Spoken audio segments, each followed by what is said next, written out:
Hello and welcome everybody to the JBA All-In Podcast NBA Offseason Recap. We will be going over the draft, free agency, and big trades made over the NBA offseason. Obviously, the NBA offseason is completely done at this point, but most of the big stuff is going to be out of the way. Most stuff is going to have that's going to have the biggest impact on the upcoming season has already happened. So basically, we'll start off with the draft, and we'll just go over all the lottery picks. Then we will go over free agency, big free agent signings. We'll talk about all the big free agents and where they went. We'll only go over players that moved teams, not players that re-signed. And then we'll also go over big trades that are made in the offseason. So we're going to start with the NBA draft. So we're just going to go over, we're just going to do the lottery. We'll start with number 1 and move our way down to 14. So starting with the number 1 overall pick, the Minnesota Timberwolves selected Anthony Edwards. Hold on. Give me 1 minute. Okay. Georgia. Thank you. Starting with the number 1 overall pick, starting with the number 1 overall pick, the Minnesota Timberwolves selected shooting guard Anthony Edwards straight out of the University of Georgia. So this isn't much of a surprise, I don't think, to anybody. Obviously, him, Wiseman, or LaMelo looks like they were going to go number 1. Anthony Edwards' stock kind of dropped a little bit when he made a statement about his passion, or more like lack of it, for basketball. But this Timberwolves still decided to select him with the number 1 overall pick, which I think was the right choice. Obviously, you couldn't really go wrong with who you picked at this pick, at least as of how it would look at draft time. So overall, I just think that this was, a good pick, because not much you can really do wrong with the number 1 overall pick. I think this guy will be able to come in and make immediate impact for this Timberwolves team. And pairing him alongside D'Lo and Cat, I think this team has a bright future. This Timberwolves team, I think, could go places in a couple years. Yeah, they're a young team. Like you said, D'Lo and Cat are the main players. And I think for this team, it's not really about Anthony Edwards this year. It's going to be about Cat. And I think Anthony Edwards is going to be great around Cat, around the supporting cast for him, because Cat really has to prove that he can lead a team this season. He hasn't been able to take his teams very far. He's one of the best bigs in the league. But he's got to prove that he can take this team far. And now adding Anthony Edwards, a skilled player, he's definitely going to help him out. And I think they're definitely going to have a bright future. They're going to have a great season, and there's going to be a lot of success to come. But Anthony Edwards, I think, is going to mesh great with Karl-Anthony Towns and D'Angelo Russell, and I think this team's got a lot of potential. Number 2 overall, the Warriors selected center James Wiseman from the University of Memphis. James Wiseman, arguably the best prospect to play that could produce right now as soon as he came into the league. And, to go to a team like the Warriors, who, are just a couple years removed from their, dynasty years of winning championships back, left and right, and really only got this high of a pick because of a plethora of injuries last season, really made them look like legit contenders, especially if Wiseman could produce. But then obviously Klay Thompson getting injured does not help that. I still think the Warriors are a playoff team with Curry, Wiggins, Green, and Wiseman. Wiseman, I think the team and Wiseman will get off to a slow start. Wiseman, because of his, limited, he only has a couple, month or so available for him to train and practice with the team before the season gets underway. And also the Warriors, we'll just see, Curry, he got a little bit of time to play last year. We'll see. I think they'll get off to a slow start. I think Wiseman and the team itself will pick it up down the stretch and make the playoffs, and we'll see where they go from there. Yeah, James Wiseman, he's really got to come out and prove something, because I believe the day after it was announced that Klay Thompson had an Achilles injury that's going to sideline him for the rest of the season. Even as a person who dislikes the Warriors, that's not something you want to see. Klay's a competitor. He's a great player. I'm really hoping that he gets better. But, Wiseman really has to come out here and prove that he can play. He has to prove he's got to pick up some slack. He's got to do, and he's got to get the stats that, Klay Thompson can't, because, he's injured. And I'm not too big on this team. I don't like Wiggins on the team. Draymond is, getting older and he's not looking too great. We don't know how Curry is going to be for an entire season.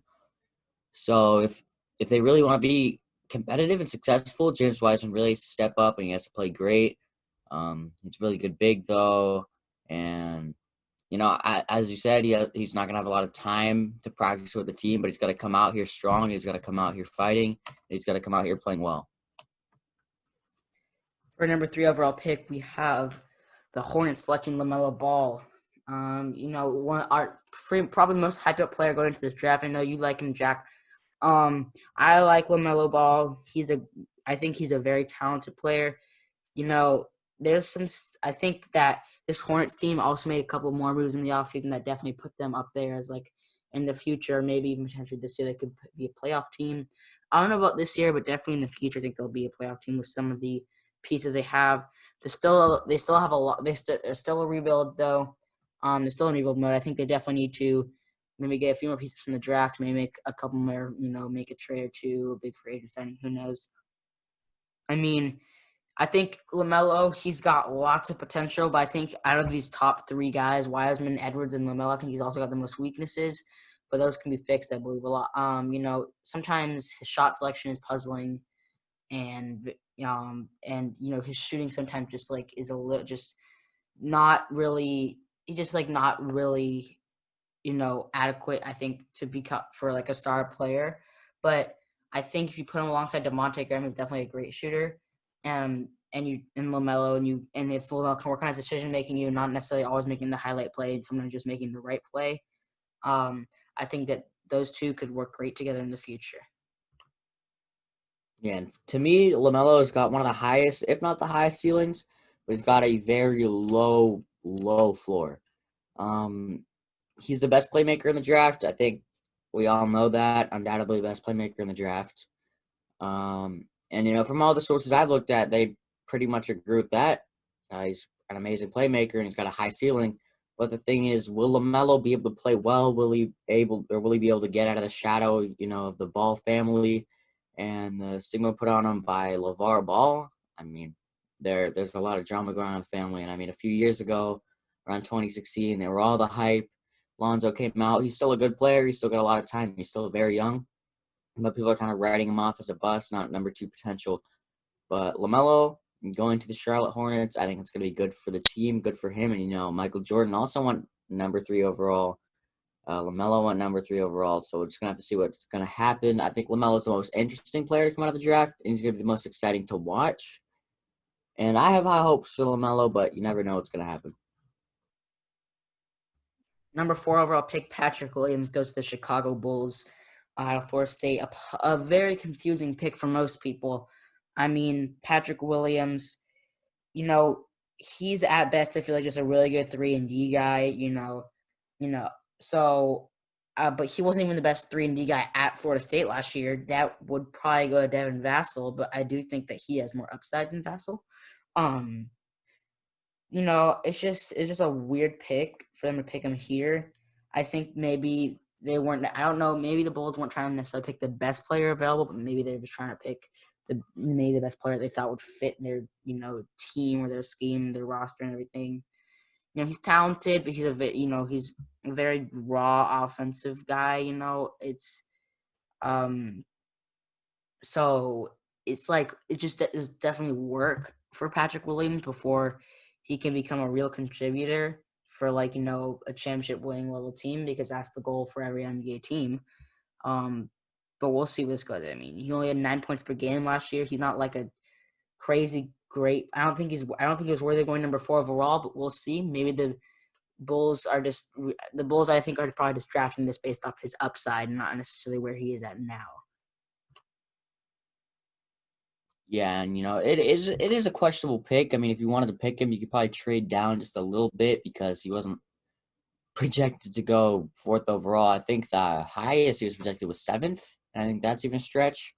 So I'd say around early to mid-teens. I mean, he was the ACC 6th man of the year, but 4th overall, that's kind of questionable. I mean, looking at his practice highlights, I mean, we've been able to see him practice since the draft was couple, I think, what was it, last week? Yeah.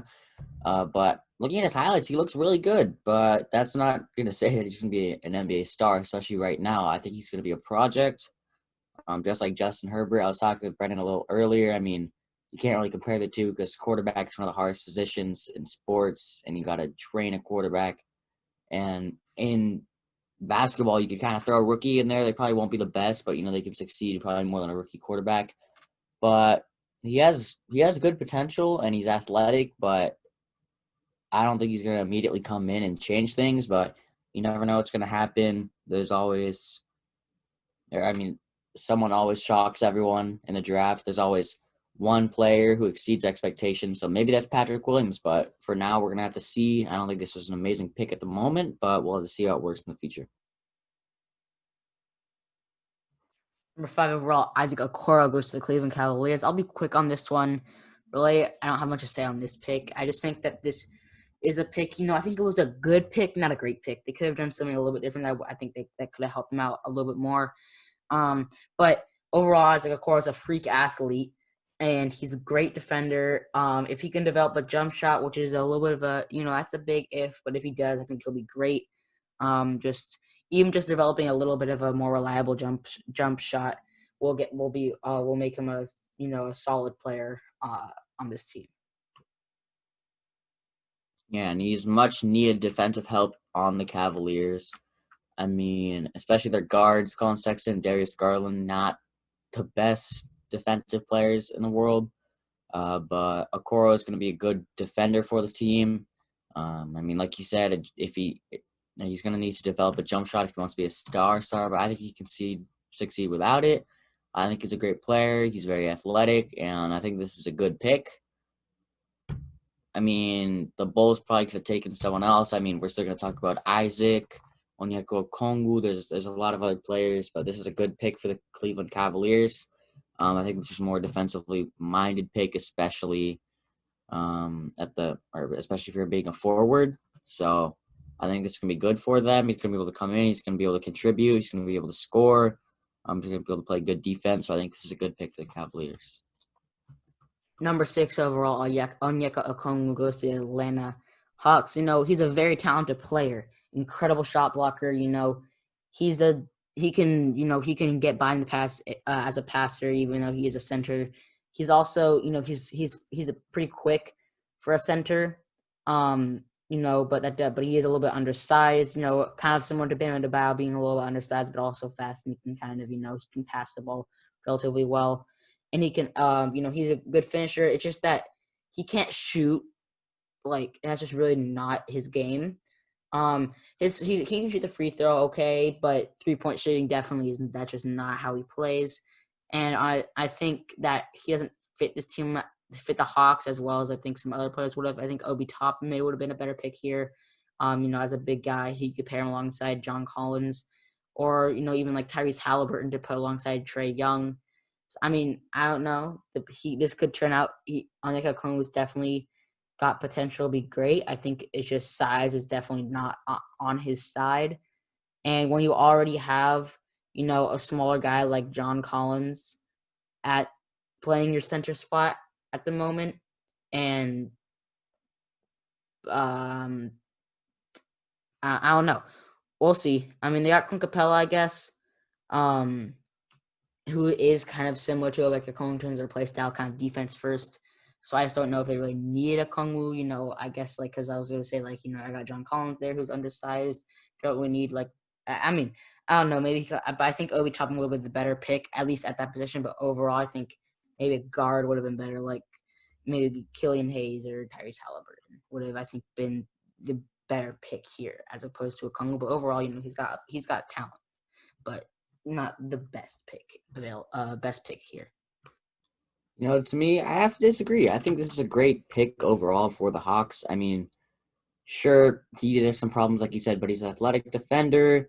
He can protect the rim, and the Hawks, last season, were a pretty bad defense, one of the worst defenses. We should be able to help him out. You could play him with Clint Capella. You could play with John Collins. Even with John Collins, he'll be a little undersized, but he's athletic. He can make up for that. He'll be good in the pick and roll with Trae Young. He's explosive and he's athletic, like I said. And, we saw him in USC. We saw him in Chino Hills along Eli Scott and the Ball brothers, and we've seen that he's very skilled. He's got a lot of potential, and I think this is a great pick for the Hawks. I mean, like the Cleveland Cavaliers taking Isaac Okoro, it's definitely a more defensively minded pick, but Okongwu is an explosive player. He's athletic, and he can protect the rim, which is really what the Hawks need because they're a great offensive team, especially with Trae Young, but you don't want to get dusted on defense. So I think Okongwu there to protect the rim is going to be great for them. Number 7 overall, Killian Hayes, the point guard from France, going to the Pistons. So the Pistons, this is similar to Okongwu. I think that Killian Hayes could have been a pretty good fit with the Hawks because they don't really, I don't know if they really have, a guy really right there behind Trae Young to be that guy to run the offense off the bench. Killian Hayes is just that guy that could have done that for them. And on the Pistons, on the other hand, they do have that. They got Derrick Rose and they got DeLon right behind him. So the only reason why this might make sense is if they think that Killian Hayes can develop a jump shot. Then I guess it makes sense. Maybe playing for the future. Derrick Rose won't be around forever. And if he can develop a jump shot, I guess it kind of makes sense. If he gets a jump shot, then he could make impact now. And then in the future, when Derrick Rose is gone, he could go back to his A game. But I just don't know. I think that this just isn't the best fit, similar to what happened, what I was saying about Onyeka Okongwu. But, it is what it is. And I think that, maybe they're just thinking, oh, yeah, we think that we can get this guy a good jump shot. And if that's the case, I think that makes sense. But, I think they definitely could have, gone, with the potential big man like Obi Toppin here. They got Blake Griffin, but they don't really have much else. They have Jeremy Grant, but he's more of a bench player. I don't know. We'll see. I think that just is like another instance of a good player doesn't really fit with the team that well. I personally think that Killian's going to be a great player. He's 6'5". He's still very young. He's going to develop. And, he's a playmaker, and that's really what the Pistons need. Especially he's going to learn behind, like you said, Derrick Rose. That's going to be great. D Rose is getting older. I'm bringing Killian for the future is going to be great. And whether he's running back up to Derrick Rose or he's playing alongside him, I think it's going to be great. He does need a three-point shot, but he can hit the mid-range jumper. He's going to pick and roll. And like I said, he's a playmaker. He's a floor general, and I think he's going to develop. He's going to be a good player in the future. I don't know about star, but I think this is a good pick for the Detroit Pistons. Killian Hayes, to me, is what they needed. They could have gone for a big, like you said, but I think if Blake can come out and be – he doesn't have to be Blake on the Clippers, but if he can be good, then I really think that he can be a great pick. Next pick, we had Obi Toppin going to the New York Knicks. The guy who I said I think could have gone to the Pistons, whose CBS Sports Pro comparison was actually Blake Griffin, who he would have been playing alongside. But he went to the Knicks, which I think is a great pick for the Knicks. Obi Toppin is probably one of the most complete players. You could argue the most complete player coming into this draft, maybe behind probably James Wiseman and maybe Anthony Edwards as well. But overall, I think that he's obviously a little bit of an older pick. He's a little bit older, but he's definitely really complete. He's definitely a Rookie of the Year candidate this year, especially on a Knicks team where he'll probably be one of the go-to guys if he can come in and if he comes in as a great player right away. Then he might be one of the go-to guys for them. Who's going to take shots from Obi? Who's going to take shots from Obi Toppin? RJ Barrett? Who knows? I think that he could potentially be the best player on this team year one, which could potentially make him a Rookie of the Year candidate. And overall, I just think that this is a great pick for the Knicks. Obviously, I think he's not great. Obviously, he's a little bit older, but all in all, he's still going to be a rookie. And he's still going to have many, many years of great basketball in him. And that's what the Knicks need. They need to start. I think they definitely, they've got some young pieces on their team, RJ Barrett being one of them. And I think that this is just adding to it. And they're going to try to get some of them young stars to potentially, hopefully bring them back into contention sooner rather than later. Yeah, and the Knicks need a safe pick. If you want to succeed in the future, this Knicks team can't take any risks. And Obi Toppin, that's not taking a risk at all. He fills in a need. Like you said, he's a complete player, and he's really skilled. And I don't know about being the best player on the team. I mean, RJ's still got crazy high potential, and I mean, he's going to develop. He's going to get better, especially over this offseason, and I think RJ is going to be the best player on the team. But Obi's a great pick. I mean, he's athletic. He's got a decent 3-point shot. He's a good defender, so I think Obi Toppin is a great pick. Athletic, he's a safe pick, just what the Knicks need, and he's going to be a great player for them in the future. And now the Knicks just need to build around this team even more. You've got RJ, you've got Obi, and now you really got to start getting other players. It doesn't matter if they're young. I'd say no older than around 28 or 29, because you really got to start at least winning some games now, because you don't want to keep losing like you guys have been in the past. But I think Obi Toppin's going to flourish. I think he's going to be a great player. Next up, we had Denny of forget if I'm pronouncing this incorrectly, but Denny Avdija going to the Washington Wizards. He's very confusing for me. I don't know what I think of him. I don't know what I think of him quite yet. I think he could potentially be another great international prospect. I think he could potentially, he's got great basketball IQ. He can see the floor well. He's a good ball handler. He can pass well, and he's a good finisher as well. He's really smart, but he's a pretty average athlete, and also he's also not a great shooter. And defending is pretty average as well. So I think that he has stuff like shooting and defending, which I think he potentially could fix. And I think sometimes he can make up for his smarts. I think he sometimes can make up for his average athleticism with his intelligence and smarts. But I just think like he could be a complete bust, but he also could be turned into a real steal and become a star in this league. I really don't know what I think of him quite yet. No, I really like this Denny pick. I mean, some of the sources that I've been looking at had him even going as high as number 4. And like you said, he's a great playmaker. He's got good basketball IQ. You did say he was an average. His athleticism is pretty average. I'll have to agree with you there. But he's got good playmaking ability. And if he develops a jumper, he'll be really successful. And I'm just kind of surprised that he fell this far. I mean, his perimeter shooting was a reason why he fell. I mean, I think we can agree with that. But he's got things that you need to succeed in the NBA. He's got good basketball IQ. He's got good playmaking ability. He'll be able to read defenses in his team, and he'll be able to get the ball where it needs to go. And I think that he's going to be a great player on this Wizards team, especially maybe not with John Wall, because John Wall might be leaving the Wizards. There have been rumors that he's requesting a trade, but with Bradley Beal, I think this is going to be a great pick and a great pick for the future, and I think he's going to be able to develop a jumper, and he's going to be a great player. Number 10 overall pick, Jalen Smith goes to the Suns, who made a big splash in free agency that we will made a big splash trade, who we'll talk about a little bit later. But they drafted Jalen Smith, who definitely a surprise. I think for everyone, it's just especially, they already got someone that fills this role, DeAndre Ayton. Jalen Smith is stretch 5, not a stretch 4. And I just think, overall, like quality of the prospect wise, he's like not a top 10 pick. I think he's like a late teens or something. I just don't understand the pick at all.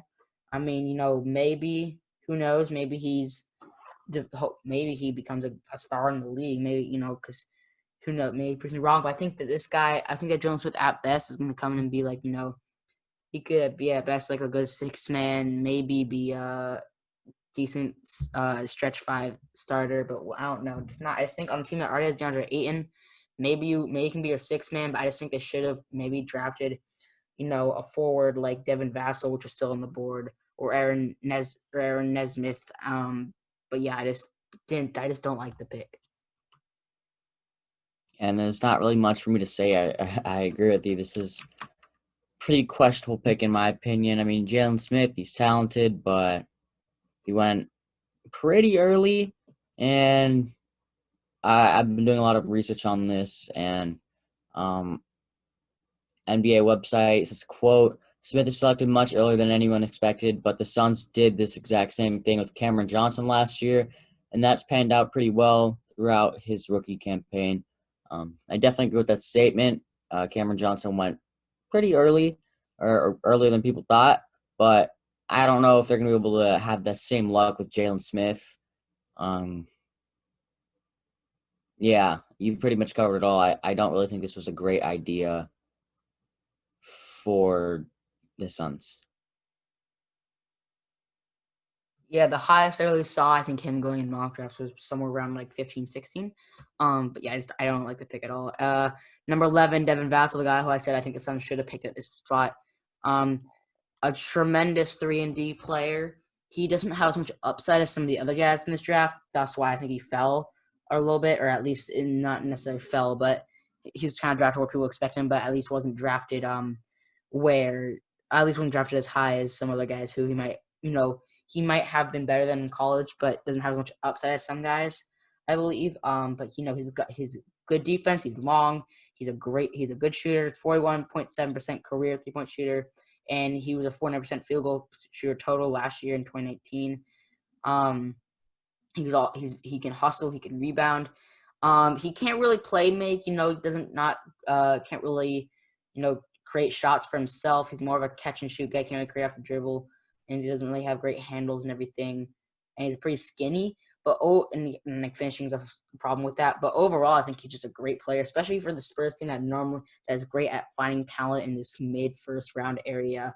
Going to a great organization, the Spurs has a history of success. So I think that Devin Vassell was a great pick here for the San Antonio Spurs. Yeah, I agree with you with that. And I mean, like you said, if you could beef up just a little bit, it's going to help with finishing around the rim, and that's going to be great.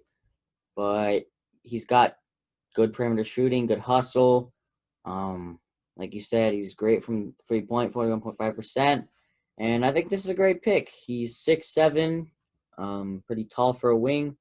And I mean, I think he's going to be a great player overall. Some sources are comparing him to Chris Middleton, Robert Covington, and Matisse Thybulle. There's some good comparisons. I think he's going to be a great player. I think this is a really great value for the Spurs, getting him at pick 11. I had him going somewhere probably 6 to maybe 8 or 9. But good perimeter shooting, good hustle, and pretty solid defense overall. So I think this is going to be a great pick. And if you can, beef up just a tiny bit, it'll help him with finishing. But overall, I think this is a good pick.